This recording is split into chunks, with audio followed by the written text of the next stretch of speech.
Good evening दोस्तों, स्वागत है आप सभी का एक बार फिर से हमारे यूट्यूब चैनल पर लॉ इज़ सुप्रीम पर।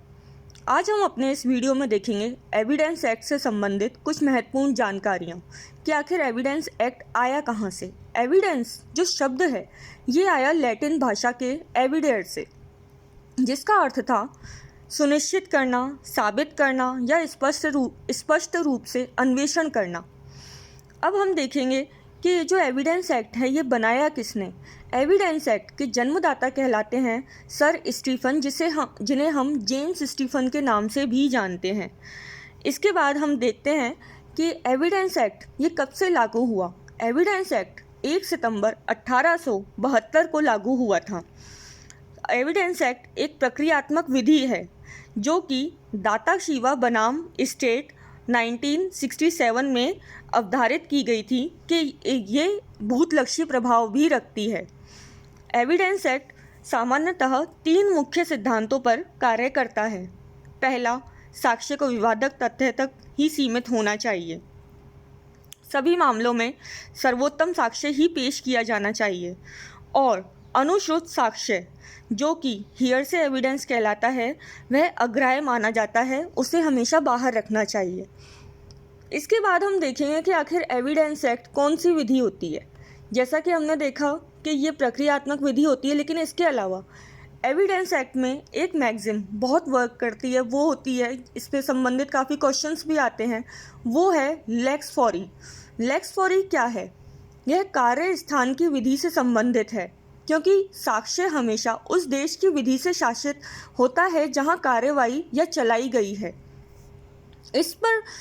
इससे संबंधित एक केस भी है निहारेंदु करके, जिसमें कि कोई मर्डर होता है, किसी की हत्या होती है, वो इंग्लैंड में होती है, लेकिन उसमें केस में ये सुनिश्चित किया गया कि वो जो हत्या हुई थी उसका जो ट्रायल चल रहा है, इंग्लैंड में जो हत्या हुई थी उसका जो ट्रायल चल रहा है वो इंडिया में चल रहा है। तो इंडिया में जो ट्रायल चलने की वजह से इंडिया की एविडेंस एक्ट लागू होगा, यहाँ की विधि लागू होगी। ये था संबंधित लेक्स फॉरी मैगज़ीन से। अब हम आगे देखेंगे कि जो साक्ष्य होते हैं ये कितने प्रकार के होते हैं। सामान्यतः जो साक्ष्य होते हैं आप हमारी स्क्रीन पर देख रहे होंगे कि ये 8 प्रकार के होते हैं। प्रत्यक्ष साक्ष्य, प्रत्यक्ष साक्ष्य वे होते हैं कि आपने किसी घटना को होते हुए अपनी आँखों से देखा, तो आपने उस घटना को जो आपने देखा है अपनी आँखों से उसे कोर्ट से अवगत कराया, ये कहलाता है हमारा प्रत्यक्ष साक्ष्य। परिस्थिति जन्य साक्ष्य ये कहलाते हैं इंग्लिश में सर्कमस्टेंशियल एविडेंसेस।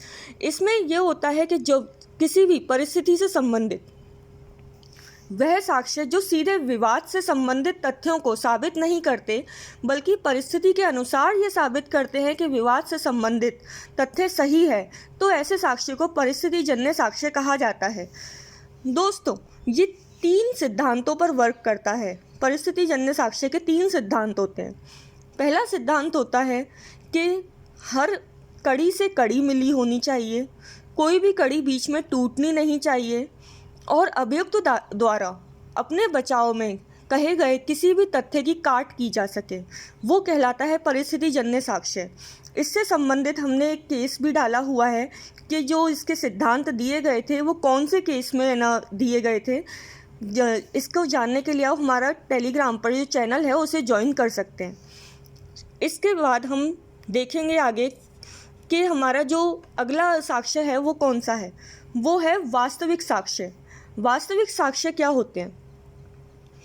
वास्तविक साक्ष्य वे साक्ष्य होते हैं जो कि न्यायालय में प्रत्यक्ष रूप से पेश किए जाएं। ऐसे साक्ष्यों में भौतिक पदार्थों को साक्ष्य के रूप में पेश किया जाता है। इसको हम उदाहरण के रूप में दे सकते हैं कि जैसे कहीं कोई मर्डर हुआ है तो वहाँ से चाकू बरामद किया गया, या फिर कोई गन मिली हो, तो वो कहलाएंगे हमारे सारे वास्तविक साक्ष्य। इसके बाद हम देखेंगे सुना सुनाया साक्ष्य, यानी कि हियरसे एविडेंस। हियरसे एविडेंस के बारे में हम पहले भी चर्चा कर चुके हैं कि हियरसे एविडेंस अग्राह्य होता है केवल कुछ अपवादिक परिस्थितियों को छोड़कर। अब हम देखेंगे प्राथमिक साक्ष्य। तो प्राथमिक साक्ष्य ऐसे मूल दस्तावेज होते हैं जो कि न्यायालय के सामने पेश किए जाते हैं ऐसे साक्ष्यों को सर्वश्रेष्ठ कहा जाता है। इसके बाद हम देखेंगे द्वितीयक साक्ष्य। प्राथमिक या मूल दस्तावेजों के अभाव के कारण न्यायालयों के सामने पेश किए जाने वाले साक्ष्य को द्वितीयक साक्ष्य कहा जाता है, लेकिन इसकी भी कुछ अवस्थाएं होती हैं जो कि हमारे एविडेंस एक्ट के ही सेक्शन 65 में दी गई हैं। इसके बाद हम देखेंगे मौखिक साक्ष्य। आखिर ये मौखिक साक्ष्य होते क्या हैं? मौखिक साक्ष्य हमारे जैसे कि जो डेफिनेशन है साक्ष्य की, उसमें भी दिया गया है कि जिसमें न्यायालय अपने सामने साक्ष्य द्वारा किसी तथ्य को प्रकट करने की या साक्ष्य देने की अनुज्ञा देता है, वो मौखिक साक्ष्य कहलाते हैं। इसके बाद हम देखेंगे दस्तावेजी साक्ष्य। दस्तावेजी साक्ष्य वो होते हैं कि जब न्यायालय के सामने कोई दस्तावेजें जो पेश की जाती हैं, चाहे वह इलेक्ट्रॉनिक ही क्यों ना हो, तो वो कहलाती हैं दस्तावेजी साक्ष्य। ये था हमारा आज तक का एविडेंस एक्ट से संबंधित कुछ महत्वपूर्ण जानकारियाँ, जो कि एग्ज़ाम के पर्सपेक्टिव से भी काफ़ी महत्वपूर्ण है। इसके अलावा और भी जानकारी लेने के लिए आप हमारे YouTube चैनल से जुड़ सकते हैं, उसे लाइक कर सकते हैं और सब्सक्राइब कर सकते हैं। Thank you.